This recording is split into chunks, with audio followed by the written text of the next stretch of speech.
On behalf of the Jesuit School Network's Conference Office, welcome to our latest virtual Ignatian inquiry session. The JSN seeks to be a supportive resource to our member schools, and this virtual session is designed to be just that, a carved out space to listen, to learn, and to engage. We are eager to encourage a spirit of inquiry across the many layers of our work in Jesuit education. We envision our particular brand of Ignatian inquiry to be the art of inquiry as seen through our Ignatian lens, asking questions and exploring issues that matter in our schools through the frame of our shared Jesuit mission. For those of you who I do not yet know, I am Kristin Cully, and I serve as Director of Inquiry and New Ventures with the JSN Conference Office. And I'd like to thank my colleague, Kristin Smith, here on the call, who leads all things communications for us at the JSN. And she will help us enjoy a smooth Zoom session this afternoon. If we might begin, as we always do, with an opening prayer. If I can ask you to please take just a moment to quiet ourselves and to be reminded that in being together this morning, this afternoon, this evening, depending on your time zone, that we are in the presence of God. In the name of the Father and Son and Holy Spirit. At the start of this new year, I found this prayer that was shared a few weeks back by Educate Magis to be inspiring. And it's a New Year prayer for educators. Dear God, thank you for making us educators. Thank you for giving us the vocation to educate millions all over the world through the Society of Jesus. Thank you that you are a loving and gracious God. Thank you for making us creative and innovative, compassionate and passionate global educators. We pray that our world may be peaceful and harmonious in the new year. Wars may end, hatred may vanish, violence may disappear. Let our children learn in an atmosphere of love and peace. Lord, help us to realize that the most important things are not what we do outwardly. It's not based on any talent or gift. But the most significant thing we can do in this life is simply to love you and to choose to love others. Instill in us your love, forgiveness, compassion, and joy. Make us realize that it's not all up to us. We are mere instruments in your hands in molding our children. You breathe in our lungs your wisdom. Your presence is refreshing and rejuvenating.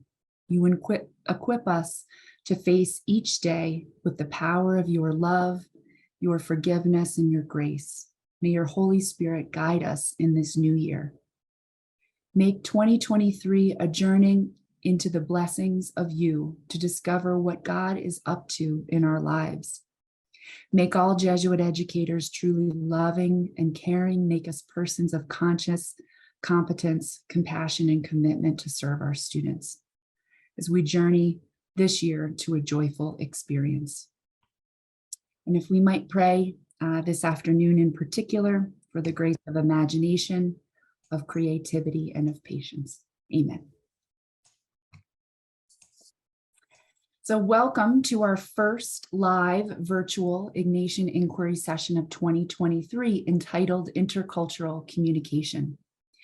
This session marks the formal launch of our JSN 2023 Summer Masterclass focused on the topic of intercultural communication in collaboration with our partners at Educate Magis. We are excited to share about the content and the experience of this exciting opportunity for professional development for educators across the JSN. For context on our topic this afternoon, I'll begin by sharing a quote from a living tradition. It reads, "Ideally, each human being or each person should feel like a part of humanity and be aware of their own culture without making it absolute. They should do so critically, joyfully acknowledging the existence of other human beings with different cultures and establishing relationships of equality with them, enriching themselves with a diversity of cultures that includes their own." Intercultural communication is a skill that is becoming an important part of the teaching and learning experience of contemporary JSN schools, particularly as our students become increasingly diverse. If we want to engage our students in meaningful ways, we must learn to communicate effectively within and across the variety of cultures that they represent. This virtual session will explore these ideals and allow participants a glimpse into the timely and relevant course content of our JSN Summer 2023 Masterclass. We are hopeful that the conversation we will have will be of interest to all leadership and faculty and staff across the provinces who are called to support students in our schools. It's my pleasure to introduce our keynote speakers of the day, who many of you know, and who have both been great partners for many years with the JSN. Ciara Beuster will lead us off with a primer on the course content. I will then share about some details of our summer masterclass experience, and we will hear from Jim DeAngelo about the relevance and timeliness for educators in learning about intercultural communication.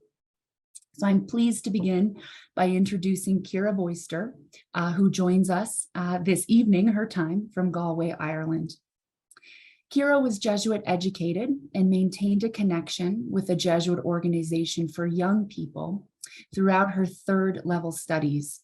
After completing an undergraduate degree in psychology and a master's in intercultural education, Ciara joined the Educate Magis team in 2014. Her first role at Educate Magis, which of course is the online platform connecting Jesuit schools worldwide, was as community facilitator. She later worked as Global Citizenship Coordinator for a number of years before recently taking on a new role as Global Community Associate Director. Growing up bilingual and having worked, studied, and lived in a number of countries around the world, Ciara is particularly passionate about meeting new people, communicating across different cultures and languages, and building strong intercultural relationships. So I will turn it over to her to share a primer on our masterclass content. Ciara. Thank you so much, Kristin, and hello, everybody. It's so lovely to be here with you all. I think my favorite part of these events is always the beginning when you see the names and faces popping up. So it's great to see some familiar names and faces, some of you I haven't seen in quite some time, and a very warm welcome to you all, and hello to those who will be watching this recording later. So I'm going to share my screen, and then I'm going to take about 20-25 minutes to share what Kristin just mentioned, the primer on the Intercultural Communication Masterclass. So if you give me a thumbs up if you can see my screen. Great. Okay, so let's get started. So what I want to do now is just take about 20-25 minutes to talk about, firstly, what do we mean by intercultural communication? What makes it Ignatian? Because the masterclass we're offering is Ignatian intercultural communication. Why it's important. What we're going to cover in the summer masterclass, so kind of an outline of the content that you can expect. What the format of the masterclass will be, and then how this might help you in your work. So firstly, what is intercultural communication? And there are many, many different definitions and concepts of intercultural communication, but really what it is a specific set of skills that allow us to live as global citizens. So as we all know, and I'm sure I've seen some of the names and faces here on the call, a lot of you are working in the area of global education and global citizenship, and this has become very popular and very important in Jesuit education in recent years. And so our Ignatian definition of global citizens are those who continuously seek to deepen their awareness of their place and responsibility in an increasingly interconnected world, both locally and globally. Those who stand in solidarity with others in the pursuit of a sustainable earth and a more humane world as true companions in the mission of reconciliation and justice. And so we still sometimes get questions from educators saying, like, we really love the global citizenship definition, we love the concept of global citizenship, but we're not quite sure how we can teach this to our students. Like, what exactly are the skills? And so intercultural communication is one of those skills, or one of those skill sets, amongst others. I mean, there are plenty of other very important skills like critical thinking, problem solving, other 21st century skills, but intercultural communication is definitely up there. And so what this specific set of skills help us to do is to effectively communicate with people from other cultures and social groups, which is becoming more and more important in our everyday lives, in schools, but outside of schools also. And it helps us to then establish healthy relationships with people from other cultures to avoid any misunderstanding, any conflict that may arise, and also to learn more not only about others, but also about ourselves. So that sounds great, but how do we do that? So what we will do is we'll do it by teaching how we can become aware of and question our own unconscious biases, and how these can influence our perspectives, our attitudes, and our behaviors. Teaching us to really listen, so active listening, and to listen with an open mind and heart, which sounds simple, but actually requires quite a lot of practice. And to teach us to speak clearly and with intentionality. And I'll touch on this in a little while. But that's kind of what the skills are of intercultural communication, and how we teach those skills. So then what makes it Ignatian? So we at Educate Magis have been working on intercultural communication for the last number of years. We've been working with the fantastic global task force, which has been really helpful and has really enriched this whole process and experience. And some members of those task force have been from the JSN. Some of them are on this call, I think. And so what we've looked at is, okay, what is intercultural communication and how can we approach it from an Ignatian perspective? Because of course, our specific context is that we are Jesuit and Ignatian educators. So the way in which it's Ignatian is that we base the intercultural communication training or sessions, if you like, around Ignatian spiritual conversations. So two of the key kind of skills within intercultural communication are active listening and intentional speaking. And when we look at the model of Ignatian spiritual conversations, these are two of the key skills, if you like, within spiritual conversations. So we're learning how to listen actively, how to speak intentionally, how to speak from the heart, but also to listen to the movements of the spirit. And so the practice of intercultural communication and the sessions that we have, the virtual sessions, really help us to learn this and to practice it. Then there's a couple of other Ignatian practices that we've incorporated into the masterclass or into the training, and that's practices which you're all familiar with, such as reflection, which is a key part in intercultural communication, Ignatian contemplation, and the examen. So that's kind of what makes it Ignatian as opposed to other models of intercultural communication you might come across. So one image which might help to kind of understand the Ignatian approach, this is an image that we used in one of our previous classes, which people seem to resonate with, was the image of a tree. So the extent to which a tree's branches grow upwards and outwards is dependent on the depth and breadth of the tree's own roots. So we can reach out to understand other groups, other cultures, other people much more effectively when we first do the inward work of understanding our own experiences, our own biases, our own perspectives, our own attitudes, our own behaviors. So that image might help to kind of picture the work that we'll be doing. And that's also why reflection is such a key part of intercultural communication. Because if you really want to be effective in this work, you really need to reflect and do a lot of personal reflection. So why is it important? Kristin touched on this in the beginning.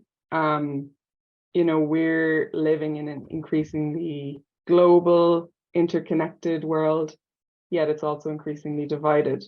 A lot of our classrooms around the world are becoming more and more global, more diverse.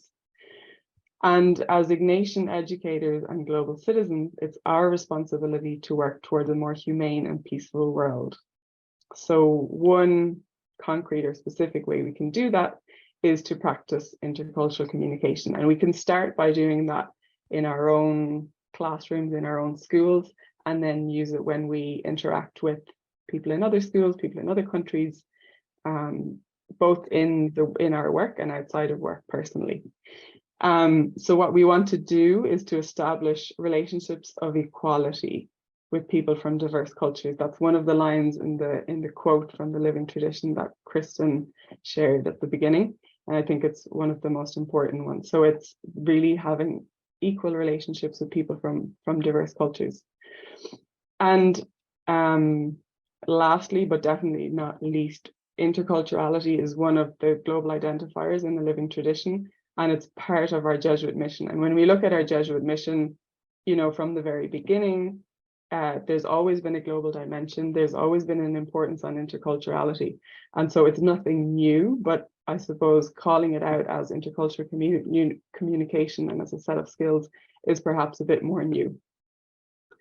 So again, I won't read out this quote again, but just to, and actually what's interesting in this quote is it kind of shows the difference between enculturation, multiculturality, and interculturality.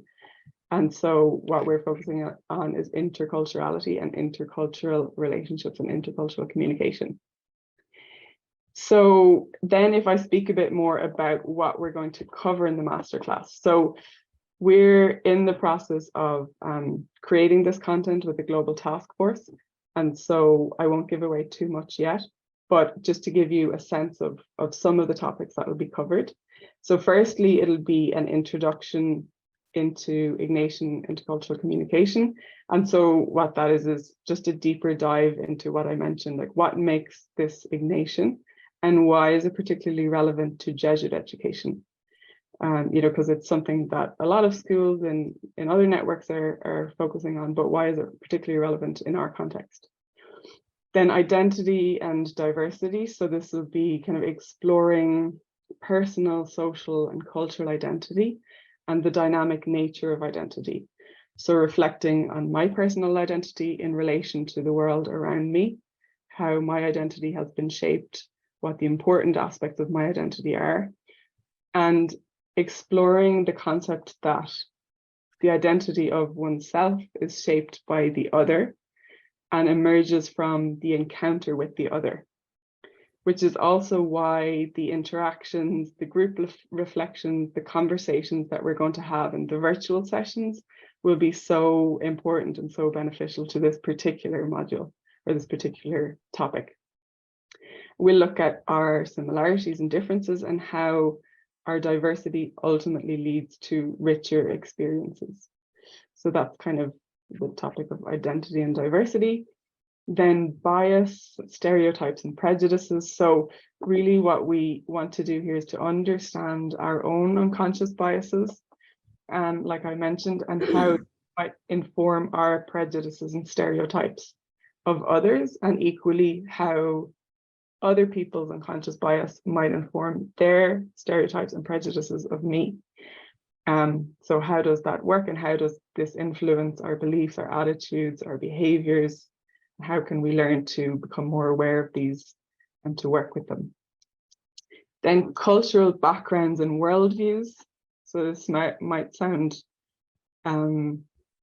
quite obvious, but there's a lot in this, because when we're looking at communicating and establishing relationships with people in other cultures, it's important to understand how cultural backgrounds have shaped our fundamental assumptions of the world around us and how this influences our communication with others.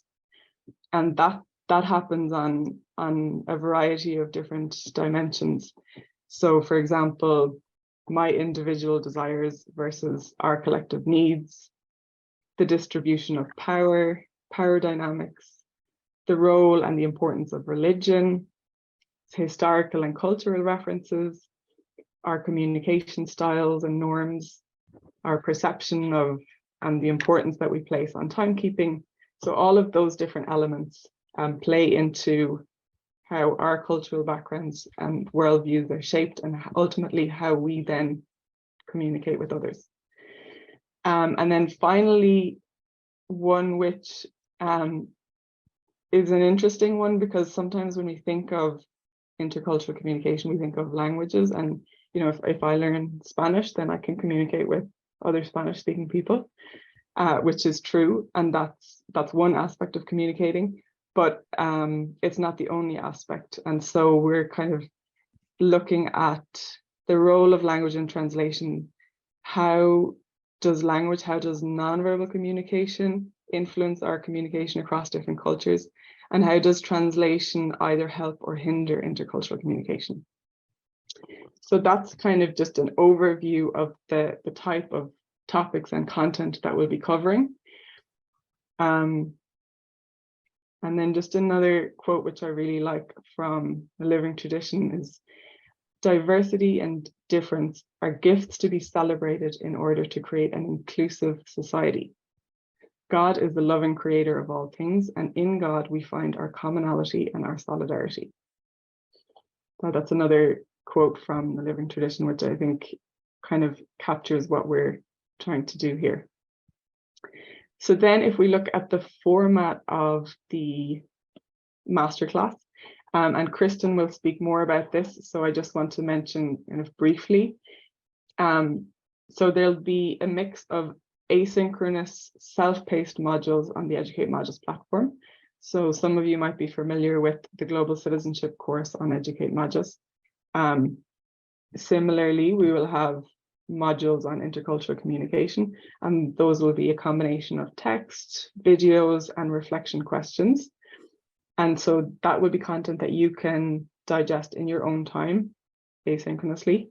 And then we'll have the virtual synchronous sessions with the JSN, like what we're doing now. And those sessions will really be a chance to practice the intercultural communication skills with your peers.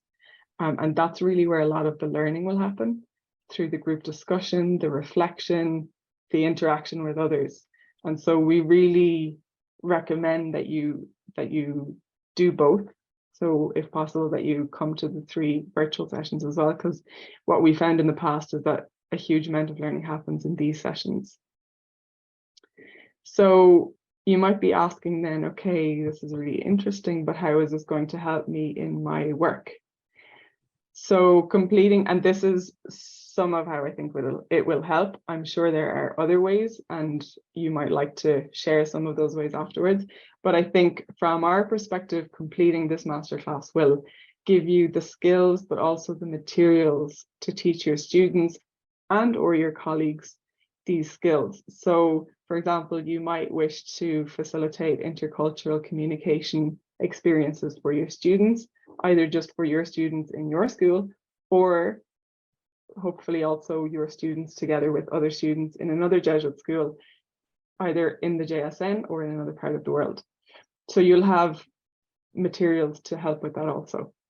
It'll help you and your students to learn more about yourselves and your encounter with others, regardless of their culture. So it's because of the nature of the sessions, there'll be a lot of personal reflection. So you'll learn a lot about yourself, how you interact with the world around you, and how you then interact with others. It'll make global and intercultural experiences and relationships easier and more meaningful. So we found that people who've completed the sessions like this previously, it's helped them really in their relationships with people from other cultures, and it's helped them in their work, their global work ultimately.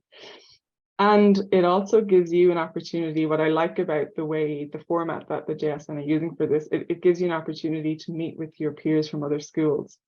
And you will have time to have kind of group discussions in breakout rooms. And so you might even end up deciding to work on something together after the sessions. So I think it's a really great opportunity in that sense. So once we've finished, I'm going to pass you back over to Kristin in a moment, and then we'll hear from Jim. Once we finish that, I'd be really happy to answer any questions that you have. So if you can think of any questions now, feel free to take note and we'll come back to them. And before I leave, I just wanted to share this. It's the first verse of a poem by William Stafford, which I think really captures intercultural communication very well.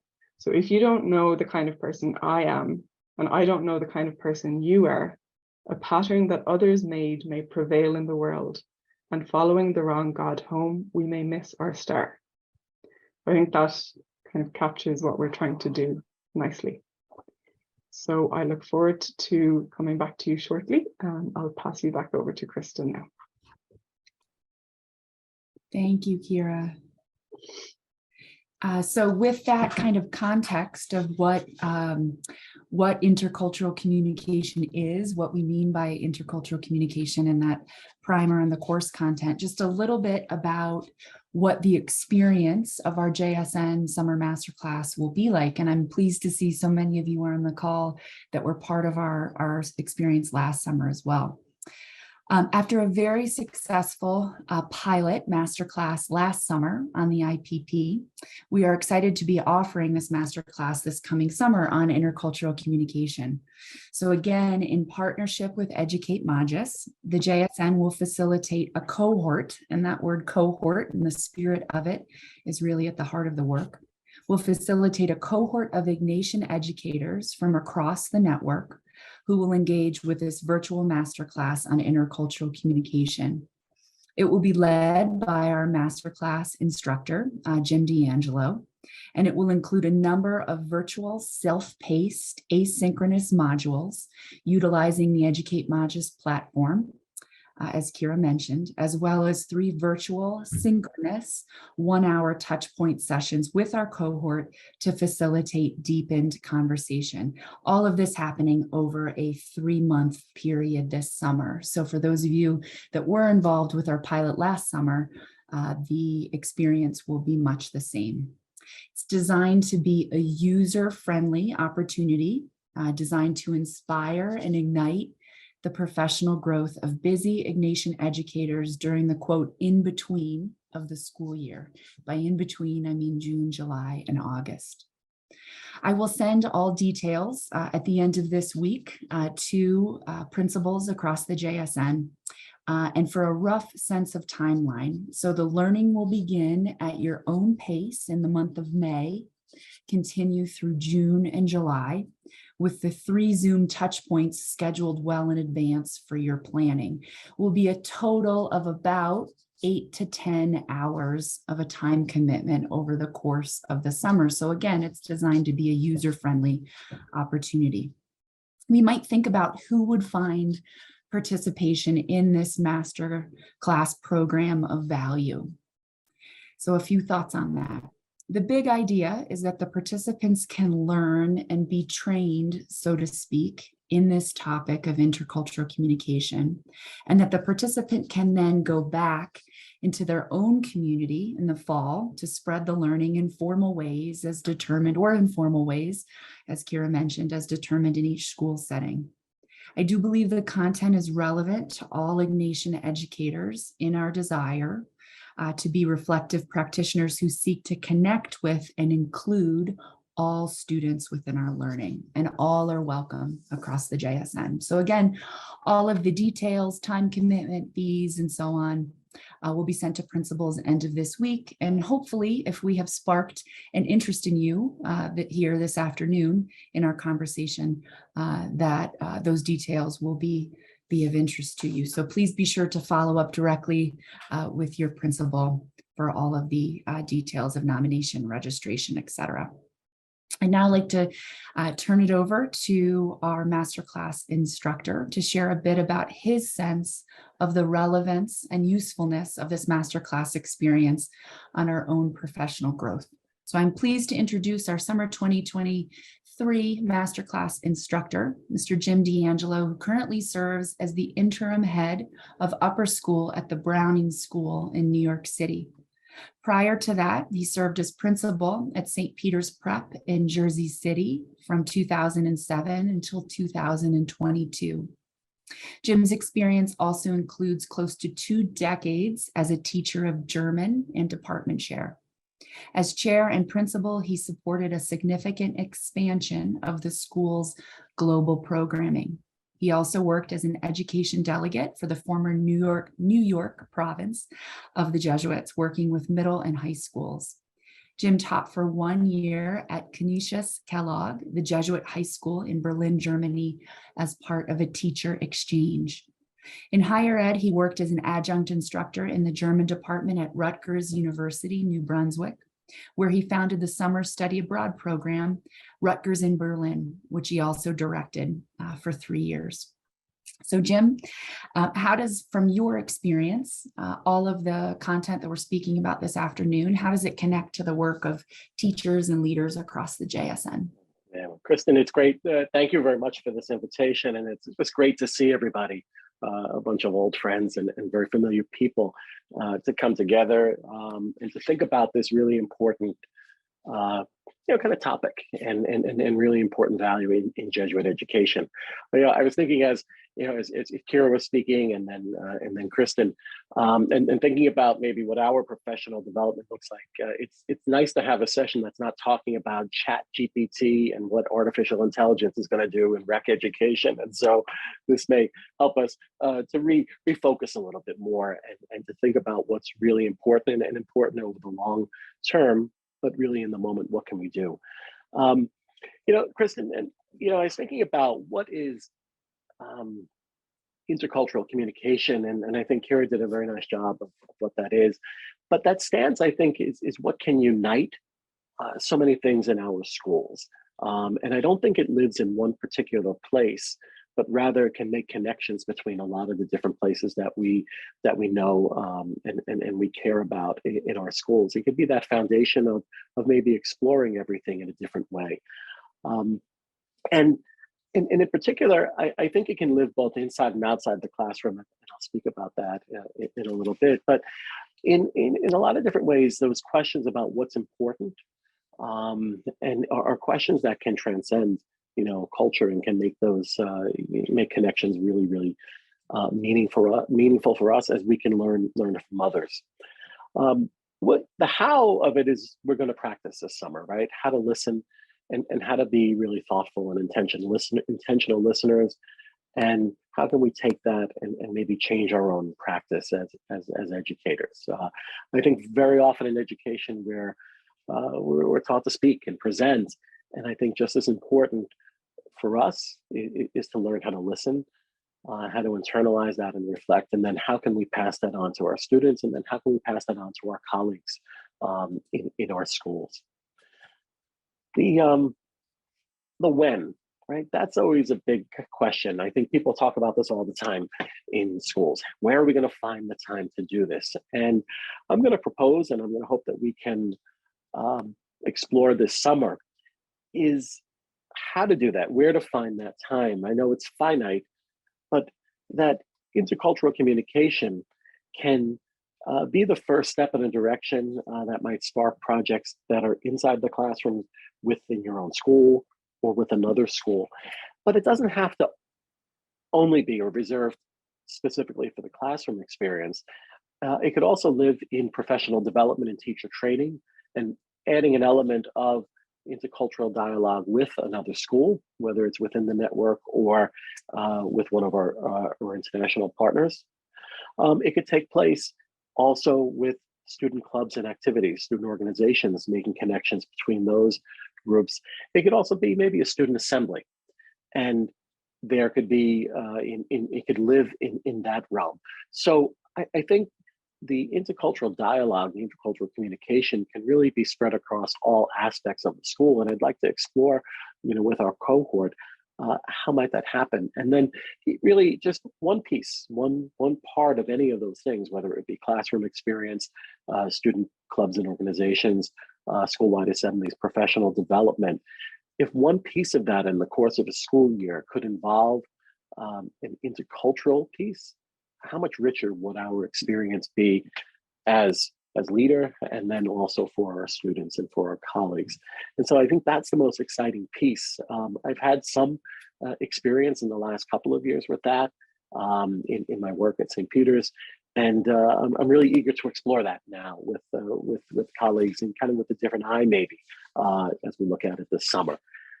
I thought about the why question a lot, and why is this intercultural communication, so important and so valuable? And I think it becomes increasingly important as the days pass and the years go by. And it really is about bringing people together. And as Ciara was mentioning at the beginning, it is about listening. It's about listening and learning and engaging with others, because that's, I think, who we are called to be as educators, as Ignatian educators, and really as human beings. I looked at some threads on Educate Magis recently talking about interculturality, and I pulled a couple of lines out of here because it's important, because it helps us to realize that we have more in common than we would have thought, and it helps us to work on projects, to share ourselves and to share our culture, and making our classrooms more interconnected, more intercultural. Schools can help to bridge the gaps that have been created by history and unleash the potential where there's a mutual respect and a mutual appreciation across cultures. There's also another one that says it's our shared capacity and desire to understand others' backgrounds and cultures. And really, wasn't that what we're called to as fundamentally as people? I think another aspect of it is came to me a couple of weeks ago. There was a study that came out of the University of Chicago. And this isn't directly applicable, but I think it's analogous. And it talked a study about students, college students who had studied abroad. And it found that experience of getting into a different culture and learning to put oneself in the background a little bit and learning from another culture has benefits beyond sort of the cognitive and the educational benefits there. And I think that's analogous, I think, with my experience of kind of the intercultural dialogue that I've had through JSN in particular. And a couple of things that came out of the study. It said the participants, showed higher levels of empathy for others, and greater epistemic humility. And it's like, what does that mean? Epistemic humility. And meaning they were more aware of the limits of their own knowledge. And I think that is a great skill, I think, to learn, right? And the researchers say that that experience of studying abroad may alter your sense of self in relation to others in a way that spurs civic engagement. And they found that there was a greater engagement in things like volunteering and really working and engaging in civic action that they didn't find in students who say didn't study abroad. And I think there are some analogous benefits that we would find, and I think we do find in the intercultural dialogue that the JS and the Jesuit network, really, the Ignatian Worldwide Network, puts in front of us. Finally, there was my favorite line out of the Educate Magis dialogue came from Chile, and from an educator in Chile. He says, we are getting the keys to this world, and now we have to open the door and get in. And I think that's kind of what I think the invitation is through this experience this summer with our partners in Educate Magis and with JSN can offer us, and with everybody's goodwill. So Kristin, I'm really excited to be part of that, and to maybe on some practical way be part of some dialogue and really some discussions among our colleagues. Thank you so much, Jim. So we have a couple of moments now for some dialogue with Jim and with Ciara, and to take advantage of kind of broadening the conversation here with all of you. We are thrilled to see so many on the call. We do not take for granted, again, that it is difficult to get a good time for everyone across the many time zones of the JSN. So we're thrilled to see so many of you. If you're in a spot where you're able to pop on your camera, it just makes it all the more interactive. So please do so. But we have some time for some Q&A and some commentary from you, and I will kick us off. So I give you a second to gather your thoughts. And I'm interested in Jim and Kira's insights in this. So it strikes me as I listen to both of you about the content here, now that we've have a sense of it, that this really is relevant truly to everyone in our schools. I think if you think about the different roles in any given school, so it applies, the content applies, of course, directly to folks who are charged with leading global works in the JSN schools and diversity, equity, and inclusion works. Also, I hear a lot of connections with counseling professionals within schools. I hear a lot of connection to those leading campus ministry programs, retreat programs, working with kids, those connecting with their communities, the whole spirit of place-based education within Christian service programs, and then teachers in every academic subject, teachers and leaders who are working with families and working with kids from a diversity of backgrounds that are different from their own. So to me, it really does apply to any given role. And it's one of the reasons why we are keen on inviting educators, where we would ideally love to have folks from every JSN school represented. But does that resonate with your experience, Jim and Ciara? I can add a couple of words. I do. It certainly does. I've had some experience of using the resources of Educate Logis, in particular with teacher development, professional development and training for newer teachers who are more experienced, and in a couple of other ways. And I think, Kristin, to your point, I think leaders across the spectrum of the school's program can really begin in just a dialogue. How do you, in another context, whether it's a cultural context, a different country, how have you dealt with issues of, diversity and identity? Some of the things that we were speaking about on an academic level. How is, what's important in terms of literature in your context, or how is that treated? What does memory look like, monument and memory in your culture? And maybe even beginning on that first, sharing and elementing and learning about each other, and then that could lead to a common project. I think sometimes, in particular teachers, but all of us can get intimidated and try about, well, what can we do together? We have to do some common project, and how does that happen? But I think even asking that first question of, how do you approach this?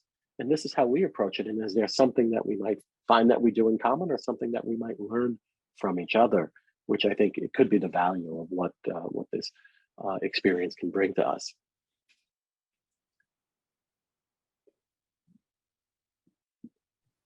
Yeah, absolutely. And just to add to what Jim was saying, I mean, I'm conscious of not being, when you go to a restaurant, when I go to a restaurant and I ask the waiter, can you recommend something? And they say, oh, everything's great. So I don't want to say, oh, this is great for everyone. But when you look at the world around us, when you open the news, when you listen to what's happening in the world, I just think, wouldn't it be great if everybody could learn these skills? So regardless of what work you're doing. So like Kristin, you mentioned, of course, it's very relevant for people who are doing global work, but really it's relevant for everybody and for our interactions with everybody around us. And so I like, the different audiences that you mentioned, Kristin, but really I think anyone would benefit from this training. Terrific, thank you. So now we have some time. I would love to hear from the folks on the call. So please just hop in here, do our best to spotlight you. But what questions do you have? Or what comments do you have? Kristin, can we ask logistics questions also? Sure thing, of course. So I'm curious to know if you, at this point, have any idea how you will limit, or how many people from each school might be able to participate, if you have an answer for that. Yeah, no, thanks, Jenny. We've been talking about that. We're going to see what type of interest we have. We're hopeful that we can accommodate those that are interested. We would love to have a couple people from every school if we can do that. We couldn't probably accommodate an entire faculty from every school, but we'd love to try to meet the demand that's there. So we're hopeful that we're sparking something today. Awesome, thanks. Yeah. Sort of following up on that, Jenny, Russ and I did the course this past summer on the IPP. And really, I learned from the course, but I also, it's been very valuable to have Russ and Jenny here. And the more we work to try and pass on that information and that learning to the rest of our faculty and staff, that has really, for me, been where the learning happens. So I would encourage people to not do this alone, but to find someone else from your school to do it with, so you have someone that you can, not just in the 3 one-hour sessions, but someone you can bounce ideas off of and work with and learn the material better after the class is done at your own school. No, thank you. Thank you, Greg. And you and Jenny and Russ from Portland have kind of been the inspiration for that, for this idea of, you know, we take the summer, we learn something, we hopefully get a bit inspired by some content that's new to us, and then we figure out ways to bring it back to our school and share that learning. And the three of you, again, from Jesuit Portland, have been the inspiration for that and seeing the work that you did with our pilot experience. So we're hopeful for more of that this go around. Hi, this is Jody DeGroat from Bellarmine Prep. Can you guys hear me? Okay. This is just a logistics question. When I look at this, some of the things that are happening in Washington State is for certification for teachers, we're required to have 15 hours every 5 years. They call it cultural competency, diversity, equity, inclusion hours. And I was wondering, in looking at this, is there a way or some documentation to submit approval for this work time for some of our employees as they think about joining this summer, that we can provide that information also? That's an awesome question, Jody. And I don't know the answer, but I will figure it out and get back to you. I'm certain that there is. Okay, thank you. Yeah. Kristin or Ciara, can you talk a little bit about the difference with this class and the learning by refraction as according to its availability after the master class? So I believe the IPP is not readily available, but this class will be readily available to those when you go back. Is that correct? And how? So if I take this class and then I go back to my school, can I use this class? Is there access to this class on the Educate Magis site as I prepare my professional development or whatever that I'm going to do with my colleagues? Yeah, that's a great question, Bob. And maybe if I answer it from our perspective at Educate Magis, you will have access to the materials, but also you'll have the experience of having gone through it and having practiced the skills. So you'll have the knowledge, the experience, and the materials, because the materials on their own are helpful, but really it's the combination of all three. But yeah, you'll have access to that afterwards. And Bob's question there points to something that we really learned from our pilot experience this past summer, which was the desire, once again, interest was sparked in different schools across the network. And we were so pleased through the course of the fall to have that question, you know, how do I want to continue this in a formal way, a formal setting. There's others in my school that we'd like to get our own cohort group together. So how do we work through that? And like any pilot, you figure things out as you go. But that was really a sign of the success of the experience. So it is a positive of this structure of the course on intercultural communication. I want to be mindful of our time here and of your time. So I think that I will cut the conversation short here. But again, I would like to, our hope at the end of the day is that we have all learned something this afternoon on the topic of intercultural communication. And then even more than that, that we've set our eyes towards the summer and a potential learning opportunity for each of us. So as we leave, think about the things that we've learned. Think about this idea of Ignatian intercultural communication and what does that mean? Of increasing appreciation across cultures, of effectively communicating with other cultures and other social groups, and of realizing that we have much more in common than we don't have in common. So if this idea of a cohort learning experience is of interest to you, please stay tuned. And I'd like us all to think about where we might be in May. You know how you feel at the end of the school year. Everyone's tired. Everyone's been kind of running a million miles a minute since the start of the school year. But when we get to the summer months, as Ignatian educators, as reflective practitioners, we owe it to ourselves to pause over the summer, to perhaps take advantage of some space that we might have to learn something and to deepen our own growth. And that's really the spirit of this masterclass. So we're excited for it. We're excited that Jim said yes to be our masterclass instructor, and we're thankful for our partnership with Educate Magis. So more details to come end of this week directly to your principals, and I'll make sure that all those that were included on this session today get that directly as well, but be sure to speak directly with that person for the nomination. Thank you so much for your time. Thanks for bouncing back and forth here between Galway and New York City and Colorado and all places in between. So have a great rest of the day, and we're grateful for your time. Thanks, Jim. Thanks, Ciara.